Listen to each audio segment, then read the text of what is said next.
Welcome to season 2 of the Happy Sensory Corner podcast. At Mendability, we want to help everyone, especially when they're vulnerable, to feel happier, more comfortable in their own skin, more confident, so they can be their true selves, and we can all journey together through life more happily.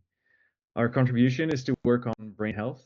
As our brains grow stronger and healthier, all of us benefits, but especially those among us who maybe struggle with sleep or overwhelmed with the barrage of information from the environment, or who struggle with their bodies or with abstractions. And so we developed a program that boosts brain development and activates the brain's self-healing mechanisms with short hands-on games based on the neuroscience field of environmental enrichment, and we call it sensory enrichment. So we're experts in boosting brain development, but we're not experts in everything. For example, we're not experts in what you eat, physical activity, advocacy, education, job training, recreation, travel, caregiver support, mindfulness. Today, I'm really happy to introduce Dr. Danny Brassell. Danny, what is your mission? Thank you so much, first of all, for having me, Kim. I just believe in everything you're doing. You keep on doing it. So my mission is to bring joy back in education and workplace. I believe that communication is key, and there's four basic aspects to communication. Those are speaking, listening, reading, and writing. And so the four different pillars of my business address each of those. So speaking, I speak over 100 dates a year all around the world, to parent groups, to organizations. In terms of listening, I help individuals, entrepreneurs, and organizations leverage speaking on stages as a major client lead source. Writing, I've written 17 books, including my last two, which are Bringing Joy Back in Education and Leadership Begins Motivation. And then finally, and I think this is what we're going to focus on today, I have the world's top reading engagement program online, which in just over 2 months shows parents how to get their kids to read more, read better, and most importantly, to get kids to love reading. I'm very excited for our conversation today. I love it. I want to go into what you said about learning how to read versus reading, teaching to want to read. Mm-hmm. Because in our program, we work a lot with nonverbal kids, and there's tons of programs and apps to teach a kid how to speak. But there's no app, there's nothing to teach a kid or to make a kid want to speak. And we feel this is a huge gap. And I wonder how many of those gaps in education stem from this same how to versus want to. I have a son who is uh, extremely smart, and he loves, and now he's a mechanic. But through school, he just never did his homework Mm-hmm. because, and he had a very good reason for not doing it. He says, "I'll never use any of this in my real life." So this want to again, right? This idea of, is it worth my time? Is this something I want to spend energy on? Am I emotionally connected to this task? So, how do you get, I mean, besides looking for topics that are more likely to be interesting, there, for kids who struggle to read, there are a lot of barriers. There's the interest barrier. Obviously, the interest barrier sort of lowers the threshold, but there's still a gap. There's still, oh, it's so hard. I'm tired today. I just don't have the energy to even do something that I love. So, what else do you have in your toolkit to make a Mm-hmm. kid want to read? Yeah, so your son, Kim, is exactly what I experienced. Like when I was teaching seventh grade, there is no way I'm going to get these seventh grade boys to read this textbook. But if I give them a manual on how to fix a Chevy, they'll memorize it from cover to cover because they're interested. Interest drives all that you do. And there's simple strategies I love to share with parents on how to build that interest because it's all in the reps. Just like your first podcast was horrible, and the second one was not as horrible, but it was still horrible. But now you've hit your stride because you've done it many single times.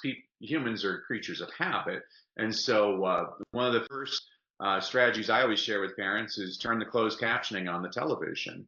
And people always say, well, "Wait a second, if the show is in English." No way. Yeah. I hated when my kids put subtitles on. When I turn on the Netflix, there's subtitles on. There's like, oh, turn on the subtitles. All of my kids love subtitles. I Mm. don't understand why. They're all very well read. So what is it Wow. about closed captions or subtitles? Well, so I mean, for a lot of people say, well, if the show's in English and the subtitles are in English, what good does that do? I'm like, well, that's a fair point, but let me make a fair point.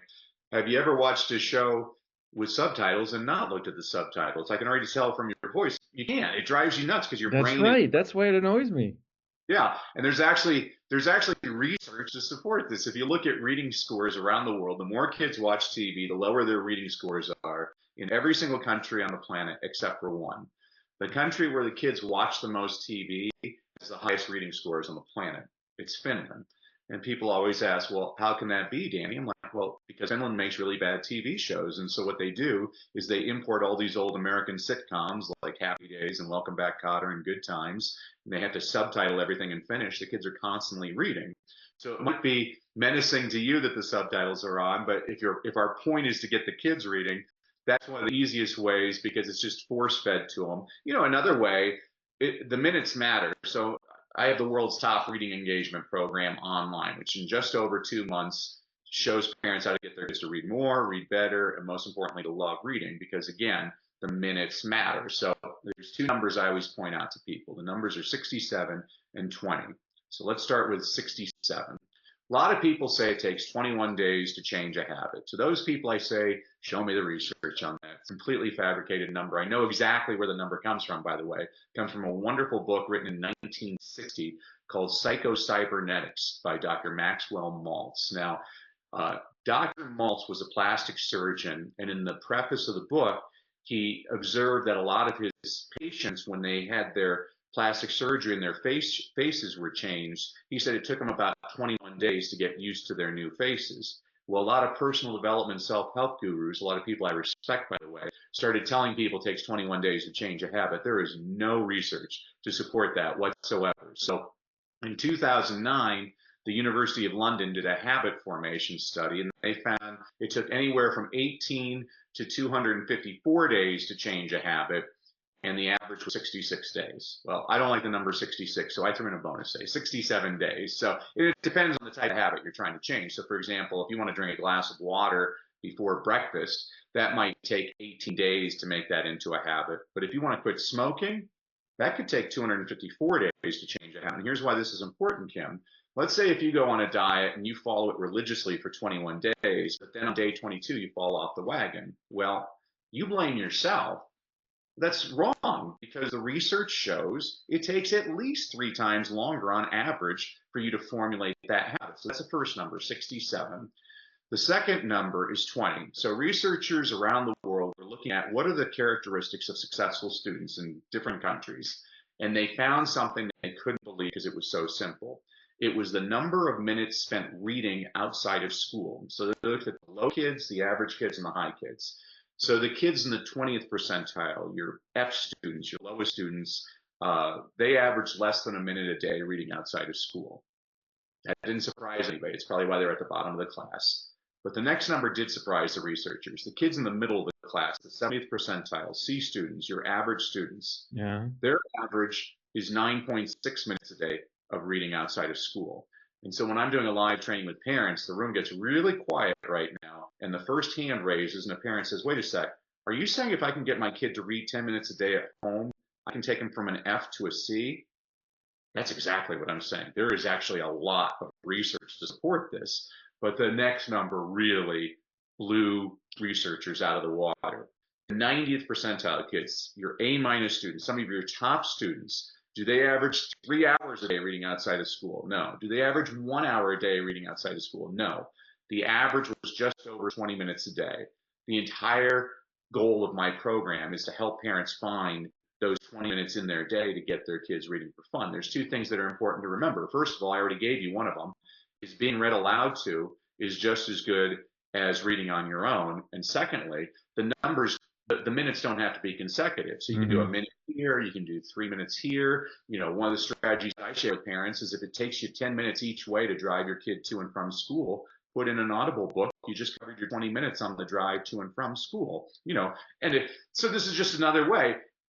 I'm just trying to hit it. It's kind of like, how do you invade a small country? By air, by land, by sea. How do you get a kid reading? Well, you surround them with lots of cool things to read. You Okay. make reading a priority. Kids aren't stupid. They pay attention to everything we're doing. And so I have parents that'll be on their phone and they're sitting there asking me, they're like, well, why doesn't my kid read? And they're sitting next to another parent who has a book open. I'm like, well, how are you modeling every single day? Kids aren't stupid. LeBron James, the basketball player, before the NBA Finals one year, they showed him in the locker room reading The Hunger Games by Suzanne Collins, and I could have kissed him, Kim, because I'm like, wow, that photo, that image just did more to get kids interested in reading than anything that I'll be able to do. It doesn't have to be this difficult, though. Again, we're making it fun. So here's another strategy. I have 3 kids of my own, Kim. From a very young age, I have a feeling that television is here to stay. And I don't believe in resisting technology. I believe in using technology to my advantage. So my kids can turn on the TV, but ever since they were young, I taught them the price of admission is a book. And so when the kids were younger, they'd bring me picture books and read the picture book before they turned on the TV. Now they're in their 20s and late teens, and so they'll bring me their iPad and we'll read like some kind of article they found online or whatever. But that's something to do. Another thing we do is I have book dates with all my kids and my wife. So my oldest daughter, she's into Game of Thrones, and so we're reading the Fire and Ice series by George R.R. Martin. I mean, there's language and situations in these books, but she's older. I'm like, that's what she's into. My son, he loves anything about wars, and so we just finished The Killer Angels by Michael Cera, which is about the Battle of Gettysburg, and now we're reading, because we love the movie Master and Commander, the Russell Crowe movie, but the book series is by Patrick O'Brien. I got to honestly tell you, Kim, I think I have to open up a dictionary about 4 times a page because it's written in like Middle English and sailor terms and things like that. My youngest daughter, for some reason, she likes literature, so we just had to read The Great Gatsby, which I hate that. I hate literature. Actually, reading it aloud to her, I'm like, okay, I still hate the story, but F. Scott Fitzgerald, that guy knows how to write a sentence. And then also modeling. I mean, my wife and I, she was into the Outlander series by Diana Gabaldon, and so we read those together. Now we're reading this great series. What are they called? The Unselected Journals of Emma M. Lyon by Beth Brower. There's 7 of them, and it's just the nicest. Who would have thought that a grown man would be interested in Elizabethan England about this woman and her 3 friends, a pastor, a duke, and an American? Yeah, I was asking myself that question. Yeah, it's crazy. I mean, because it's nothing like what I mean. I like to read biographies and behavioral economics and things like that. But so again, really just the gist for the parents out there that are struggling is just figure out, what are some ways that we can just integrate reading so it's a part of our day. Like with your son, with being a mechanic, there's all kinds of ways to show him that you're going to have to read, but make it so it's interesting to him. So he was reading probably for information. Okay, I don't know how to do this, and so he'll read. Oh, here's a new innovation, which is great. He doesn't want to sit under a tree and read Jane Austen. I mean, so don't make him. It doesn't. There's nothing. I know plenty of people that read novels that can't program their television sets because they don't understand how to do technical reading. I guarantee your son's very good at technical reading. So, it's kind of like people always ask me, Danny, do you believe in real books or electronic books? And my answer is yes. I'm an old guy. I like physical books, but my wife, she's addicted to her Kindle, and I'll give you 3 reasons why Kindle is awesome. I mean, first of all, my wife's from Singapore, and every year we go to Singapore, and while I'm packing 20 books in my luggage, she's packing a 1-pound, 7-ounce Kindle that has access to the entire world's library.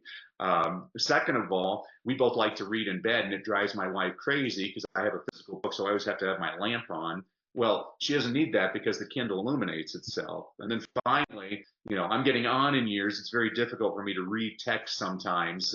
You don't have to worry about that with the Kindle because you can adjust the font size for your eyes. So there's lots of benefit. I think where I'm trying to go with this, Kim, is that for some reason, schools show one way, and I've never been a believer in that. I think there's 27 different, and even my way is not the perfect way. It works with some people, it doesn't work with everybody.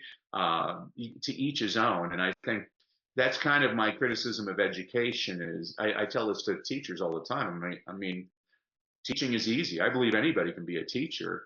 I think it takes a lot of hard work to be a good teacher, though. You know, that saying drives me nuts. I also hate it when people say, "Oh, if you only touched one child, you have succeeded as a teacher." I used to tell my teachers, I'm like, if you only touch one kid, please find another job. You know, let's shoot for the moon and get at least half the kids achieving. It's amazing how low we set the expectations. So you got me off on my soapbox. Again, long answer to a short question, Tim. So the follow-up questions, screen time. Screen time is I don't know how to say it. It's a controversial issue with parents who have kids with autism because very often, um, due mostly to their low motivation threshold, they'll go to the path of least resistance and an iPad with a lot of material to consume very easily with material you can choose. I mean, we see it in our own kids, and myself, you know, when I want to veg, what do? I go on the iPad. So parents are worried that too much screen time is having an impact on their cognitive development. And I can't blame him for thinking that. But you also said that in Finland, there's a correlation between TV and readership. So how could you, as a parent, turn your screen time into productive time? Yeah, I think that's a great question. That's a perfect question, Kim. I mean, I don't fear technology. I mean, if you listen to the Greeks 3,000 years ago, they thought, what? You got to write it down? Oh, man, people are so lazy. And then it was like, oh, because of television, nobody's ever going to learn anything. And then it's like, oh, the internet? Oh, you can't. Oh, that's horrible. And then it was, oh, social media? This is horrible. Yeah, it's always right now. It's artificial intelligence. That's the. I mean, I was just doing a training the other day, and somebody's like, "I can't stand it. My kid only uses artificial intelligence." I'm like, "Your child is preparing for the 21st century. Artificial intelligence is here to stay." And what artificial intelligence has taught me, and what I try to teach kids, is your questions are more important than your answers. Learning how to communicate properly with the artificial intelligence is where we're headed. I never tell, especially with autistic kids, you know, and I've taught special education, and I always tell this to people. I'm like, every kid has special needs. Every kid is gifted and talented if you treat them like they're gifted and talented. You know, and even autism now, I think pretty soon the autistic kids are going to outnumber the kids without any kind of perceived disabilities. And I don't believe it is a disability. I believe it's a different ability. You know, autistic kids are just like you and me, Kim. Like, they're easily distracted. We live in a society where we're inundated with information. But you actually said something when you were phrasing the question, which I was like, there you go, there's your answer. Was the kids are consuming, consuming, consuming. And this is the big misconception in society is I guarantee you that any kid today is going to be able to access more print information than a kid growing up in the 18th century encountered their entire lifetime. You know, I was with a fourth grade teacher, and she told me, she said, Mario can't read. I'm like, really? So I worked with Mario for an hour, and Kim, in 1 hour, Mario, he texted about 10 friends, he emailed some people, he was surfing the web. He's highly literate. She's using a definition from 75 years ago. You know, yeah, maybe he can't write in cursive. Nobody can.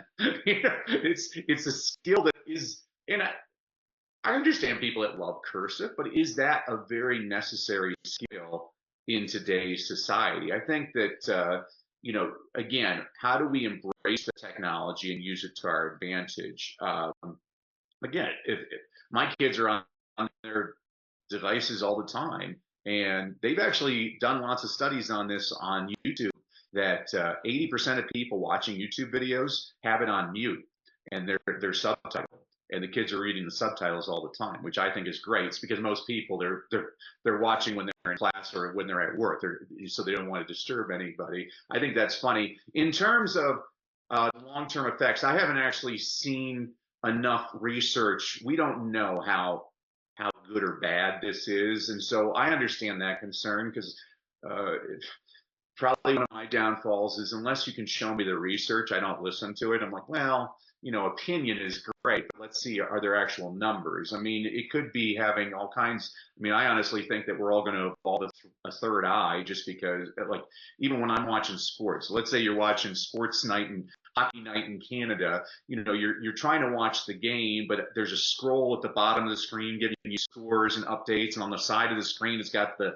calendar and it's like, man, there's so much information that I'm trying to figure out. So I don't know if there's any research. I've looked at some studies showing some effects, but I haven't seen a long-term study on that.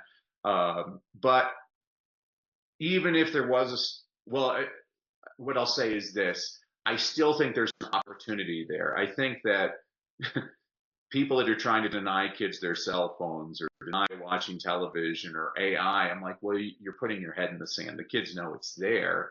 Now, I think our job is to figure out how do we teach kids how to use it in a positive way. I think that's our job. I mean, the internet kind of just appeared, and nobody ever really taught kids how to use the internet. And you always get the lowest common denominator first. So like all the porn sites where people are going to, and stuff like that. But again, if you teach kids, well, here's how you can use the internet. We'll use your son again as an example. I mean, that's what's wonderful is it's almost like the Matrix is, oh, how do I can't fly a helicopter, and your son would be like, well, not yet. He'll go to a couple of YouTube videos and check something out online, and he'll be able to actually educate himself. I get really excited when I think about technology because right now there's some poor kid north of High Level, Alberta. Mom and dad are on the farm, or whatever. This kid might not have even had breakfast, but if this kid has an internet connection and a laptop, he has the same access as the head of Google. And that's what gets me excited. I'm like, ooh, the world just got a whole lot smaller. You don't have to be born in London and New York City to have a huge impact on society. So again, I'm an optimist and I look at the positives on this. Yes, I love that. I love that conversation when I hear parents are concerned. That's great. That's what a good parent should be doing. You should be concerned. You should monitor. Um, but I believe that trying to just deny access isn't the solution. I think what we need to do is show people how to use things in a positive way. Yeah, be intentional about it. Hmm. So if we think about a nonverbal kid who really hasn't learned how to read, and so Hmm. subtitles, how do you know, how do you have you worked with kids who are completely nonverbal?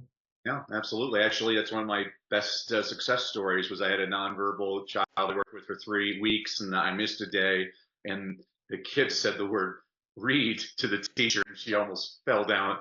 She couldn't believe it. She had never heard the kid talk. And again, it's a simple strategy. I read aloud like crazy, even, and it doesn't matter what the age level. Actually, last book I wrote, the Leadership Begins with Motivation book.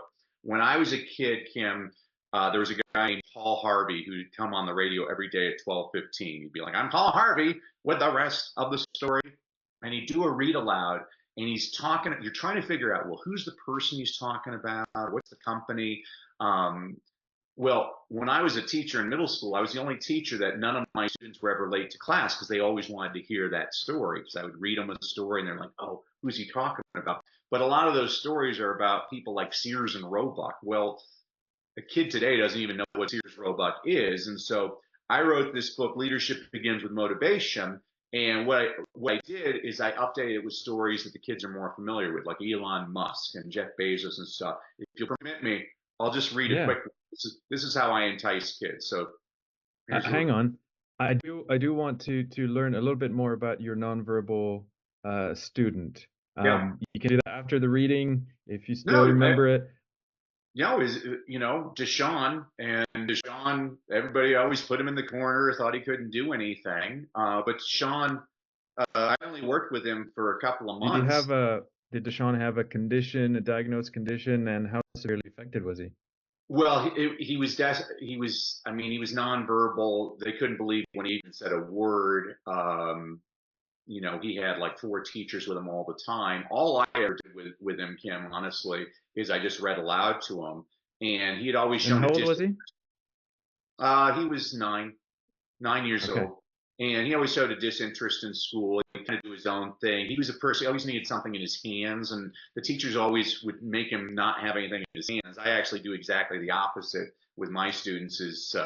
I have like scrunchy balls, toy soldiers, hair scrunchies, because a lot of kids they just need something in their hands. It just helps them concentrate. So I don't have a problem with that. Maybe it's because of me. I'm the same way. And so Deshaun would I always give him. Actually, what I always did with Deshaun is I always gave him. I like giving the kids stuffed animals because then, this didn't happen with Deshaun because he was nonverbal. But what I'll have the kids do is I'll say, "Oh, this teddy bear doesn't know how to read. Can you teach him how to read?" And so they'll start reading aloud to the stuffed animal. But so I gave Deshaun his teddy bear like everybody else. But where you saw was, he'd make noises and he'd kind of uh, urge the teacher. He was kind of annoyed when he wasn't getting read aloud to after a couple of weeks. It was something he looked forward to. And so I racked that up as a success. Was now the kid that people weren't paying attention to. We'd read aloud. So and I had talked to his mom and she said he was into trucks. And so we read a lot of books about trucks and truck drivers and semis and things like that. And what level books did you pick for Deshaun? Were there a lot of pictures? Was it story based or informational? How did you select the material? So the answer to that is yes. I don't believe in just showing kids one type of book. So like when I was a kindergarten teacher, the first book I read aloud to my students is The Adventures of Tom Sawyer by Mark Twain, which is about an eighth grade level book. The first book I read aloud to my high school seniors is always Oh, the Place You Shall Go by Dr. Seuss, which is about a Nice. first grade level book. And the reason I do that, Kim, is I want kids from a very early age to understand that there is no reading level for a really good book. That you need to, and I love that you also threw in informational text there because I think that's just as important because I have some boys that they'll tell me the kid doesn't know how to read. Um, I had a little boy, Francisco, in preschool, and they thought he was learning disabled. And I'm like, he's not learning disabled. He can't say his name. He'd be like, my name is Flint, Flint, Flint.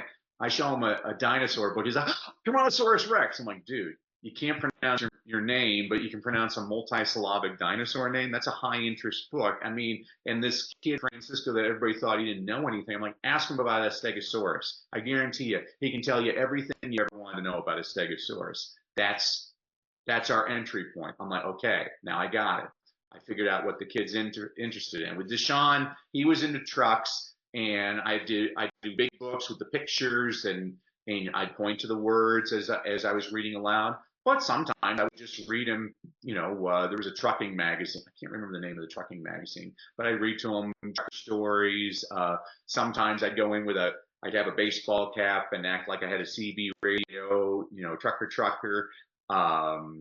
We had gone on a we went on a field trip to the zoo, and uh, I'm giving all the kids the history of the zoo and everything. But one of the things I taught the kids is when you see a truck driver, you should pull down your arm like this, Oh, and yeah. the guy will honk his horn. Well, Deshaun, that was probably a mistake because he must have done that 30 times. Every truck driver's honking at us. But again, that's engagement. This is what I'm trying to figure out: is how to Yes, engage the totally. yeah. So, and I've lost track. I don't know Well, where to I have one Sean. more. I have one more follow-up question, and then but it's not complete. Well, it's about female teachers versus male teachers. Mm-hmm. And you talk about, you came with a hat and you talked about honking the truck and you looked at different materials. I feel like, and I've had a couple of interesting episodes recently with, one of them has a podcast called The Fallible Man, and he's all about, hey, men are invaluable in the raising of a child, and they're often left behind a little bit because they're nurturing type. But there's something that I feel, and I agree with him, and I want to ask you how you feel about it. I feel like men have an ability to get to match the level of the person they're talking to in a nurturing context, and to then bring them up because of that connection. Whereas women tend to be a little bit condescending and they want to love and nurture, but from a higher plane. Is it a good way of describing it? How would you describe it, and where do you disagree with that? Yeah, that's interesting because it's kind of the observation I made. Again, there's no research to support this, and it's an overgeneralization. Obviously, there's guys that don't do it, and there's women that do it, and everything. But I just always have found I kind of agree with you. I mean, my first school I was at, the first 3 years I taught there, I didn't meet a single dad. And I realized, man, I might be the only male role model a lot of these kids have. And I took it very, very seriously. You're right. I always tell people, I'm like, you ever come to my classroom? It's chaotic, it's loud, and the kids are all over the place. I never cared about that. As long as they were respectful to one another and not hurting anybody and they could pay attention, that's fine. I was never one of these law and order kind of people, but some people are. That's you got to figure out your style. It's not a big deal to me. But that was kind of where I was at. I always tried to figure out. It was kind of a game with me because I always had these 33 kids, which meant I had 33 totally different learning styles, and trying to get in those little minds. And it's kind of like when I played basketball in high school at the awards banquet. My coach gave me an award, and in his speech he said, well, some guys you can yell at and some guys you got to talk to. Danny, you got to talk to. Because I always question everything. So every kid's a little bit different. But yeah, that's kind of, I always tell people I'm good at getting the kids riled up, but I'm not very good at bodily functions. When the kids are peeing their pants and things like that, I'm like, I'm not the nurturing type, and I'm really not a hugger. The kids hug me all the time, but it's not like something I'm natural at. I wasn't that motherly type, and my master teacher, she was that motherly type. But to each his own. I probably would guess you had a similar experience in school though, Kim. Was you probably had a series of women teachers, and whenever you had a guy teacher, he stood out, and he might not have even been good, but he stood out because he was a guy. Because there aren't, especially in elementary school, you just don't see as many guy teachers. And I tried to use that to my advantage. The problem was they also assume since you are the guy that you're going to be the disciplinarian. I was never the disciplinarian. I mean, they sent me. That was probably the worst thing is other teachers would send me their misbehaving children to sit in my classroom. The problem is because I have fun in my classroom, and then they didn't want to go back to the other classroom. And so I was like, oh, please stop sending the kids. They don't want to leave, and they misbehave just so they can come back. That's not to toot my own horn.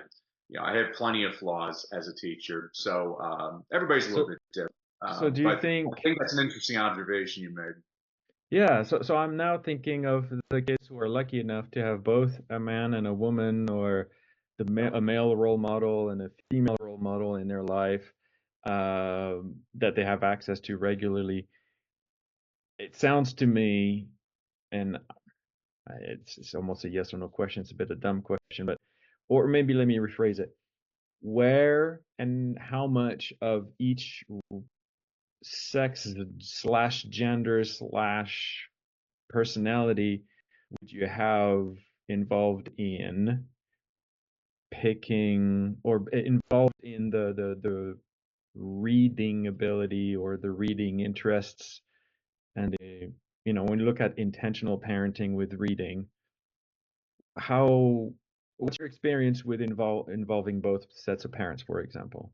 Well, I used to run a nonprofit called Real Dads Read, and I used to always challenge the dads. So I'd say, "Hey, Dad, you want to know why your kids like football so much? Because that's the only time you spent with them. If you spent your time reading to them, they'd all be readers." My pastor has a good line. He's like, "Parents, you have the greatest home field advantage in the history of the planet. You could be the worst parent ever, but your kid doesn't know it. To them, you're mom or dad." And he's right about that. Same thing with teachers you'd be the worst teacher at the school, but your kids in your class think that you're the best because you're their teacher. And so I take it's a very important responsibility. I mean, I was blessed. I taught in the inner city in South Central Los Angeles, and my mentor master teacher was Mrs. Turner. She was she'd been teaching for 40 years. She was from Alabama. She believed in two things: discipline and the Bible. She was old school. When the kids got out of line, she started reading aloud Revelations to them. She was all hooked on phonics, teaching this, and we do the worksheets or whatever. But I'll tell you this, Kim, she was a fantastic teacher. She and I were totally different, and I thought, wow, it kind of addresses your question. I'm like, wow, what a great exposure to the kids. They had young, energetic white guy who didn't know what he was doing, an elderly African American woman who was old school, and I'm like, wow, I think kids benefit from those diverse experiences. And I mean, I was very blessed, Kim. Both of my parents were in the home, and I can't say the same for most of the students I ever taught. Very, very rarely did I meet a father, and you know, I, I'm not informed enough to talk about what the research is on that or whatever, but it does matter. I think you need those types of. I've been blessed, and I was also blessed, Kim, because I had people that encouraged me my entire life. Uh, and I Yeah. see a lot of kids, they don't get that. They get a lot of discouragement. And so, really, one of my fundamental goals as a teacher was to get a kid to believe in themselves and to just be a naturally curious person for the rest of their life. And don't let anybody tell you what you can't do. That was at a fundamental basis my goal as a teacher. I love it. And I know you still have that thing you wanted to read. I want to ask you about on your website, you got a free book that, um, can you tell me why you picked that as your freebie? Yeah, so yeah, as a thank you to you and your audience for listening to me, I wanted to give everybody a couple of freebies. If you go to freegiftfromdanny.com, again, Yeah. freegiftfromdanny.com, everybody gets a complimentary e-copy of my book, Read, Lead, and Succeed. This is a book I wrote for an elementary school principal who was trying to keep his faculty and staff positively engaged. So I said, okay, I'll write you a book. And so every week I give you a concept, an inspirational quote, an inspirational story, a book recommendation on a book you should read, but you're probably too lazy because you're an adult. So I also give you a children's picture book recommendation, demonstrates the same concept, and you read that in 5 minutes. Because that's I hear this How all. many adults do you think ended up reading the children's storybook? Oh, all of them, all of them. I mean, I have one of the top book clubs online. It's called LazyReaders.com, where every month I provide 10 book recommendations, 3 or 4 adult level, 3 or 4 young adult level, and 3 or 4 children's level books, all under 250 pages. So you have something you can read while you're stuck in a boring meeting or at the doctor's office. Because they'll always say to me, "Oh, Danny, I don't have time to read." I'm like, "Oh yeah, who has time to read after you watch the game on TV, have a couple of beers, go out shopping?" Everybody has the same amount of time. It's your priorities you don't have. Yep. That's right. The other thing I wanted to give everybody is I did a 5-day reading challenge last summer for about 700 parents around the world, where Yeah. every day for an hour I provide you all kinds of reading strategies to get the kids excited about reading. Because again, the more excited we get kids to read, the more likely they are to read, and the more you read, the better you get. We talked about this earlier. It's all in the reps. How do we get kids into it? And it's those routines. And there's basic routines that I share. I mean, I work quite often with parents that are illiterate, and it's fascinating because just by going through the habit of acting like, reading a picture book and going through the story, it's kind of interesting because as the kids learn how to read, a lot of them start to figure out that mom and dad don't know how to read. And I'm like, wow, that's interesting. And so maybe the kid can teach their parents how to read. I worked with a lot of Spanish speaking students as well. And so I'll give the kids books in Spanish, or we'll create books in Spanish. And then by the end of the year, we're now turning it into what I call a golden book, where we're making it into an English and Spanish book, which I would have loved to have done a study on that to see, because contrary to popular belief, a lot of the parents of my students, while they might not be able to read and write in English, they could read and write in Spanish. And I was like, I wonder if the books I'm sending home that the kids are writing are actually helping, as the parents read it in Spanish, are helping them learn English at the same time. That would have been an interesting study to pursue. So you can get all that at freegiftfromdanny.com. But Again, why did you pick the 5-day reading challenge as your entry point? well, I think we just overcomplicate a lot of things. This is, my reading program, the readinghabit.com. That's exactly the same thing, only it takes, the reason we did it 67 days is because every day I'm showing a different strategy with the parent. I'm like, try this strategy today with your kid, because we're trying to make it into a habit. You have to do it every single day. It's the same thing as walking. You're not going to see the effects until long term, but you have to turn it into a habit. Get your steps in every single day, or whatever the habit is. And that's what we're trying to do. Is I'm trying to show parents, here's how you make it so kids. It's weird. I mean, my kids actually don't know that you can go to bed without reading because it's just the habit. Like, I mean, all of us have those habits. I mean, if your habit is always to sit on the couch and watch the game and drink and eat and not talk to anybody, well, your kids are going to follow that habit. And so I'm just it's nothing. Again, I never want to make anything too difficult for anybody. I understand parents. I mean, it was either Socrates or Keanu Reeves who once said, "You license to fish, a license to drive a car, but any idiot can become a parent." Well, now that I'm a parent, that's been proven true. But in defense of parents, nobody gives them a manual at the hospital. And so I think it's one of my responsibilities as an educator to provide simple strategies that any busy parent, and everybody's busy nowadays, everybody has 3 jobs, it seems like, but how can we integrate those moments of reading throughout the day? And this is why I love reading aloud, because it's also more of an intimate experience where you're building up that relationship. It's the same example of Deshaun, the nonverbal. We made it into a routine with, when I didn't show up, he was angry because he's used to, this is my routine, this is what I want to do, and that's very touching. It just shows you how quickly you can get the kids pumped up about reading. I have a feeling I know what the answer is going to be to this question. I want to lead the witness. How would you adapt your methods to a nonverbal child?